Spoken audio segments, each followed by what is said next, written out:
Ay taon-taon na nagdiriwang po ng tinatawag nating pagpapasalamat. Ano?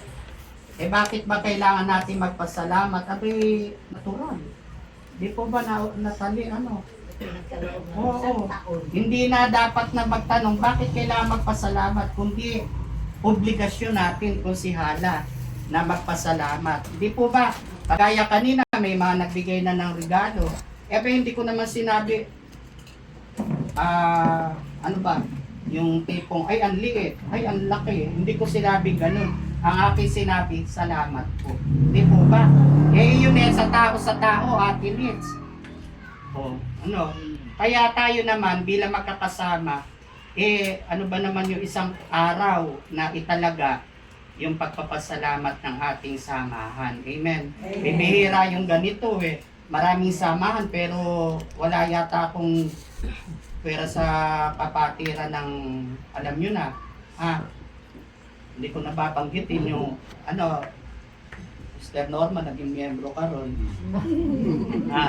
Hindi ko na i-mention. Pero sila may pagpapasalamat. Oo. Pero, hindi naman Catholic. Alam nyo na may clue na. Sino makakasagot?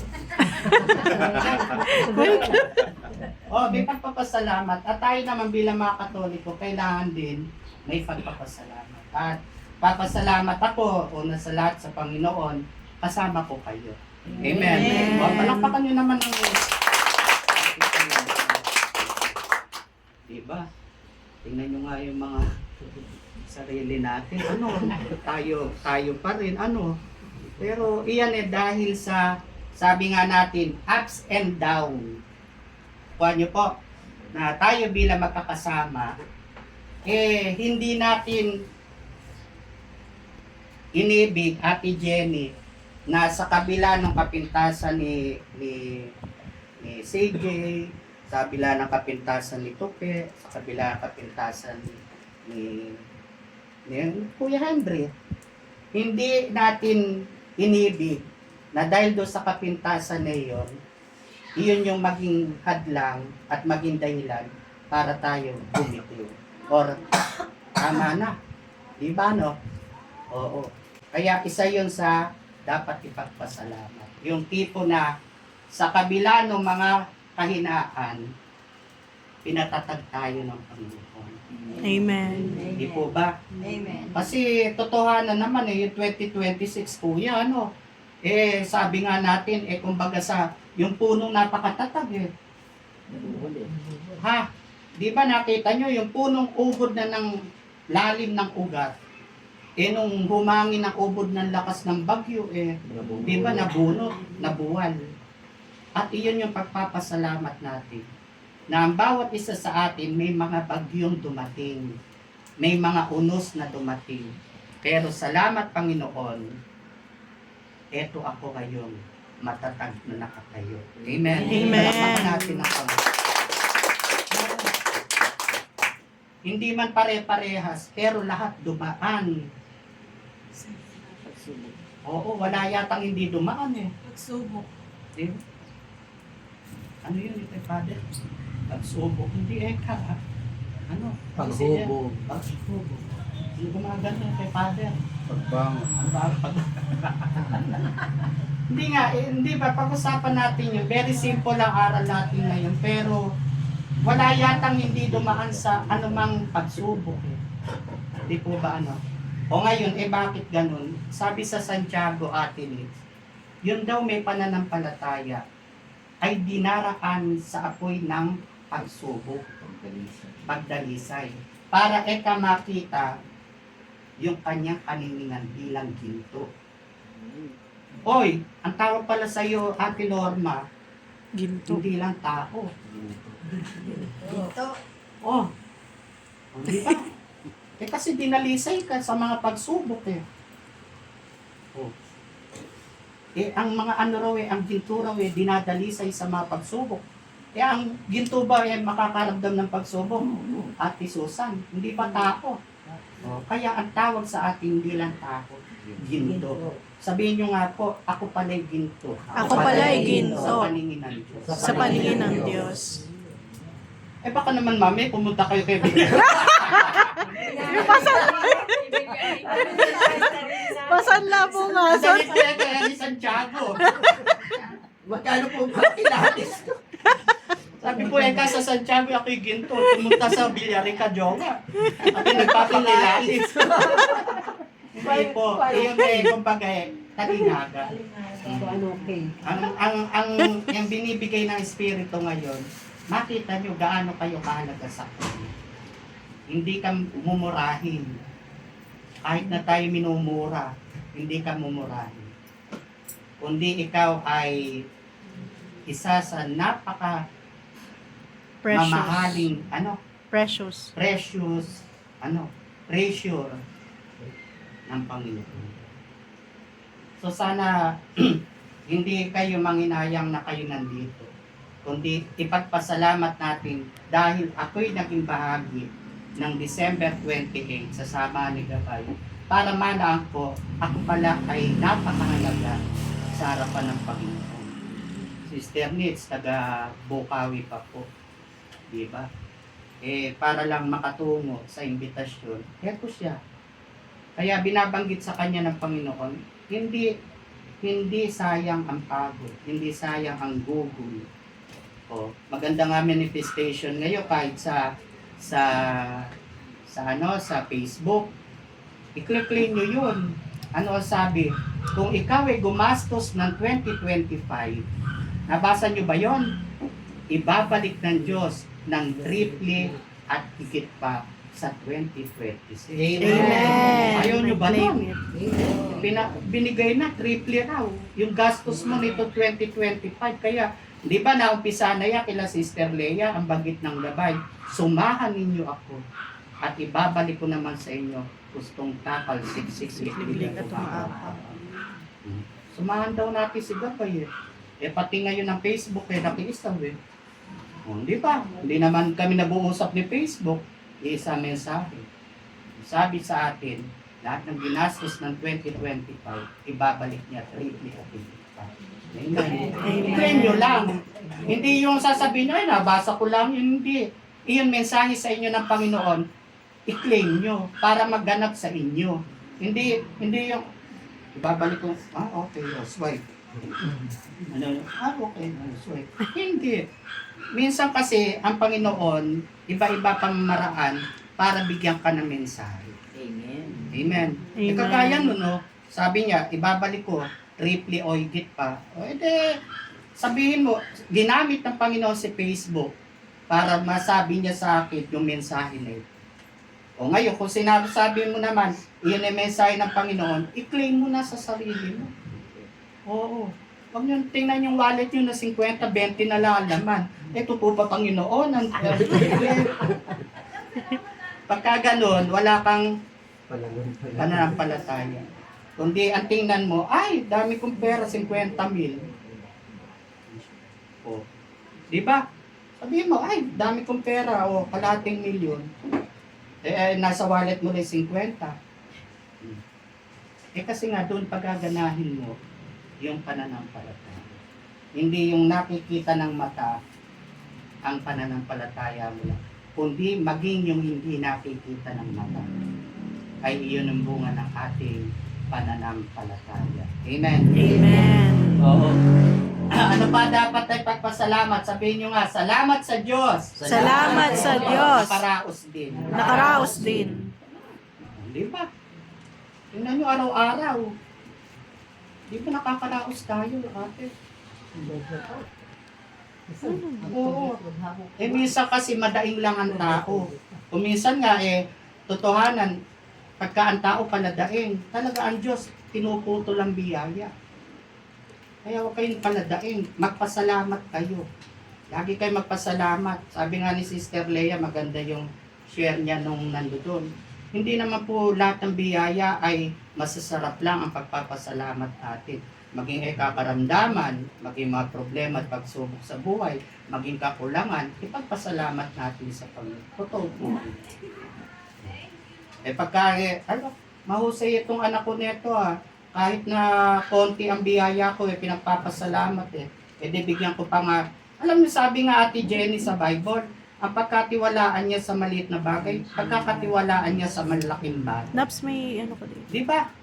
Pagkatiwalaan ka lang daw sa maliit. Ano ba? Tissue.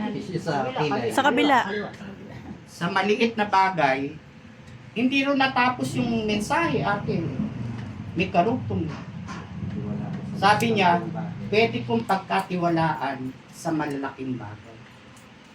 Kasi kayo putol ng putol. O, pagkatiwala sa maliit na bagay, after nun, nasilaw sa maliit, tapos na. Kaya hindi ka pagkatiwalaan sa malaki. Kasi maging sa maliit pa lang, hindi ka na mapagkatiwalaan. Amen? Pagkatiwala ka sa maliit, pagkakatiwala ka sa malaki. Amen? Amen. Ako nga, pagkatiwala yung asawa ko sa akin eh. Di po ba? Maliit lang po yan nung bago kami magsama. May share po ako sa inyo. Kami, titingnan maganda lang yung mga damit, okay lang po. Binuking ka to. Nung minsan, napunta kami sa isa okay. Ang ganda ka po neto bagay sa'yo. Bibiling ko ba? Okay. Binili. Pagpunta ng bahay, sinukat. Ayun, hindi kasya. Palda. Hindi ka, siya Ang ganda mukha pa na. ko. Oo. Hindi naman ibig sabihin na pinawakan sa'yo, Iyon na. sa'yo na. Ibig sabihin nun, hindi pala kasya, pamigay mo. O ako, ginawa ko po yun isang araw. Punta kayo sa amin, yung kwarto ng nanay ko, punong-puno ng mga luma kong damit. Pati pantalon. Wala na ako pinili. Lahat nilabas ko. Sinako ko. Sabi ko rin sa nagatid sa amin, pamigay mo. Ito yun, maluwag bahay namin. Ano ngayon ang mangyayari doon? Maluwag yung papalitan ng Diyos yun ng mga tao. Amen. Amen. Amen. Palakpakan nyo naman tayo. Pag kami tinatanggal ang Panginoon, huwag kayo malulungkot. Ibig sabihin, papalitan ng Diyos yun ng bago. Huwag lang asawa, ha? Ay, salamat po, Eka. Tinanggal ang asawa. Hindi, ibig sabihin mga bagay. Oo. Mahalaga po sa akin kasi ano pa ho ng nuno ko yun. Kaya nuno mo. Alaan na. Ala na. Gusto naman ng Diyos, ma-feel mo yung Kanya. Hindi yung dahil sa nuno. Okay. Amen. So, dyan na lang. Pagpasalamat mo ang taon na ito. Salamat sapagkat nakaraos. Amen. Yun lang. Di ba? Opo. Karaos. Ilang araw na lang, oh. 26. Okay. So, ilang araw na lang, 2026 na. Dapat sa 4 pa yung mensahe ng gabay, pero humingi na tayo. Ano po mensahe mo gabay ngayon 2026? Makinig na po ha. Kinig kayo kung ano mensahe niya. Sabi niya rito, magalak kayong lagi sa Panginoon. Number 1 na mensahe niya, magalak. Kailan? Lagi. Kaya pagka kayo nalulungkot sa taong 2026, pinarating na ni Gabay, pag malungkot ka, hindi mo siya kasama. Buka nyo. Pagka malungkot ka sa taong 2026, hindi mo kasama si Gabay. Kasi ang utos niya, 2026 mga anak, magalak kayo. Kailan po? Lagi. Number 1 ha, magalak kayong lagi. Para naman ako kami, ang espiritu kasi minsan, kahit nag-iisa ka, inaaliw ka. Nakaupo ka lang, nangingiti ka. Di po ba? Kasi nga, sinasamahan ka ng Espiritu Santo. Huwag niyo hadlangan yun. Tapusin niyo na lahat ng lungkot itong natitirang ilang araw. Sige, tapusin niyo na sa lungkot. Pero pagtungtong ng 31 ng December, ito na ang gampanan mo. Magalak ka. Una niya mensaya na magalak kayo. Kailan? Lagi. Ha? Lagi. Kalawa, ipadama nyo sa lahat ang inyong kabutihang loob. Number 2, ipadama nyo sa lahat. Sa lahat daw sa lahat. Alin? Ang inyong kabutihang loob. Hindi yung masamang loob ha. Kabutihan. Ibig sabihin, sa taong 2026, Alam nyo naman yung mabutit masama eh. Ang hiniling ni Gabay at inuutos sa atin, doon tayo lumugar sa mabuting gagawin. Kukuha niyo po. Yung pong mga kaloob ninyo na yan po mabuti. Kaya kung pwede sa 2026, tuloy natin maging generous tayo sa ating kapwa. Ha? Lalo sa darating na Mayo ha.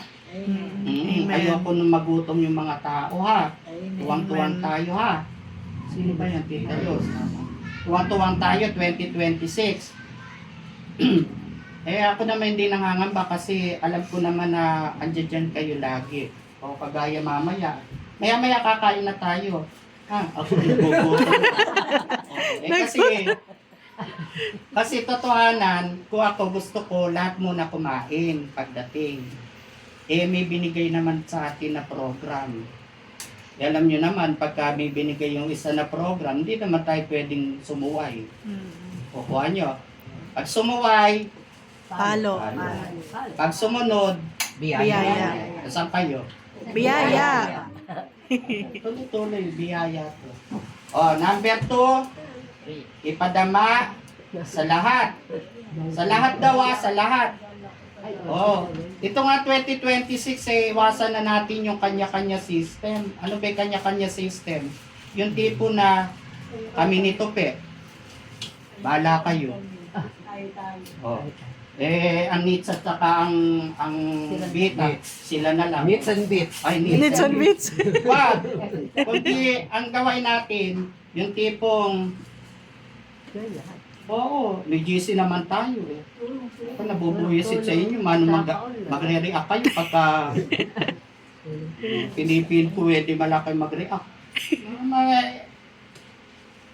Thumbs up, puso. Iba naman mahirap. Sinisin nyo lang. Gutom na ako. Ay, ito magpaan ka sa busy kasi. Pangilan natin kami. 3. Pang 3. Pangalawa yung kanina. Number 3. Huwag kayong mabalisa tungkol sa anumang bagay. Sa halip hingin niyo sa Diyos ang lahat ng inyong kailangan sa pamamagitan ng panalangin may pasasalamat. Amen. 2026, huwag kang mabalis. Paano ako hindi mababalisa? Una, sabi niya, hingin mo sa akin ang lahat ng iyong pangangailangan. Unahin natin ng Diyos. Kung kayo kilala niyo si Kamar, yung manghihilot sa amin, bago kayo pumasok doon sa chapel niya, kapatid ni Sister Demi, doon sa chapel niya, kalagay, Diyos muna bago ang lahat. Kabarihan doon sa tulusan, nakasulat din yan kung nababasa niyo. Diyos muna bago ang lahat. Totoo po iyon. Ito po 2025, masyadong mayabang ang tao. Inuli ang Diyos. Kaya ito 2026, sabi rito, unahin niyo ako. Pag inunan niyo, paano ba unahin? Pagka bumangon ka sa ngalan ng Ama, Anak at Espiritu Santo, salamat Panginoon sa bagong buhay. Salamat sa bagong araw nito. Halina po kayo, samahan niyo po ako sa bumaghapon. Amen. Tama na yung, ako po merong bayarin. Ako po merong asa. Ako po merong pangganir. Wag nang gano'n, wag mo na. Ang litanya, binigay na lang sa Mama Mary, hindi sa inyo. Tutuhan niyo ba? Wala naman sinabi ko si Hala, litanya ni Ana. Wala naman sinabing gano'n. Litanya ni Jenny, wala naman gano'n. Litanya ni Illuminada. Sabi, litanya ng Mahal na Birhen. Hayaan na natin sa Mahal na Birhen. So ngayon, tinuturo ako kayo, 2026 sa ngalan ng Ama, Anak at Espiritu Santo. Amen. Magandang umaga po, Panginoon. Salamat po sa masarap na pagtulog. At sa umagang ito, salamat, Panginoon, sa bagong buhay. Halina po kayo, Panginoon. Samahan niyo po ako sa buong maghapon. Amen. Ganun lang. Ano sasabihin? Kailangan ko po ng liempo. Kailangan ko po ng lechon. Crispy Saan pata. gano'n? Jowa, sabihin mo na lang, samahan mo po ako, Panginoon. At pagka sinabi mo yan, sabi noon ate sa Mateo 6:33, unahin ninyo ako at ang mga kasunod ay ipagkakaloob ko. Seek ye first the kingdom of God and His righteousness. And all these things Shall be added unto you. Amen. Amen. Sabihin mo, Ate Susan, halina po kayo, Panginoon, samahan niyo po ako. Pagka halimbawa, meron kang yung doktor, halina po kayo, samahan niyo po ako. Tingnan mo, sasabihin ni Doc, bawasan nga eka natin gamot mo. Gumaganda ang lagay mo. Pagka sinabi mo, punta na naman ako kay Doc, wala na naman akong pambayad. Kaya pagka ikaw tiningnan, pasensya na po ate, dadagdagan ko po. Kasi nga yung kabalisahan, iyon ang nagdudulot ng sakit. Hindi si Doc. Gusto niyo ba bawasan ng gamot kagaya ni Sister Sela? Ako nga po kaya wala na pambili ng gamot ganyan. Huwag mong balisahin yung sarili mo.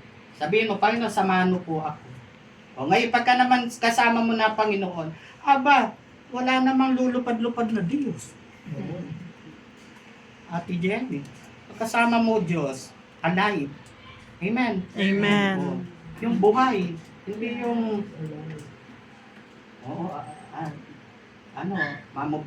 mamubita ko lagi yan. Lalata po ka. Basta yan tumabi sa akin. May gawain, nalalata po ka. Kita niya ni Bita. Kaya pagka nanlalata at nanlalata equals nanlalata. Kaya hanapin mo yung malakas plus malakas equals malakas. Amen. Amen. Pangatlo yun na ano pa? Ito sabi, pagka naganap na yung, ilan ba yung jowa? Binanggit? 4. Tatlo. Magalang kayo, una. Ipadama ang kagandahan loob sa lahat ng tao. Pangalawa, huwag kayong mabalisa. Pangatlo. Wala na. May pasasalamat. Hingin ninyo ng may pasasalamat ang lahat ng kailangan. Pangapat. Pang-apat. Ito na nga, ginawa na natin, pasalamat. Pasalamatan natin mabutit masama. No? Para sa ganun, pagkatiwalaan sa maliit na bagay, pagkakatiwalaan ng Diyos sa malaking bagay.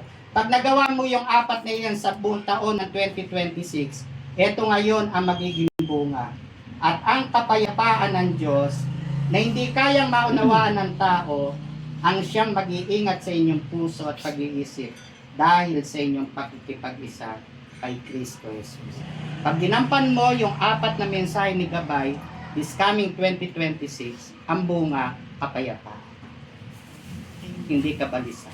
Amen. Amen. So, yan lang mensahe ng Gabay sa 2026.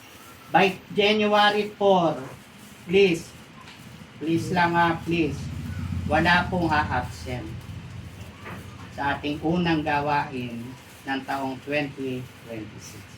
Okay? So, yan panyaya. So, tapos na. Ngayon naman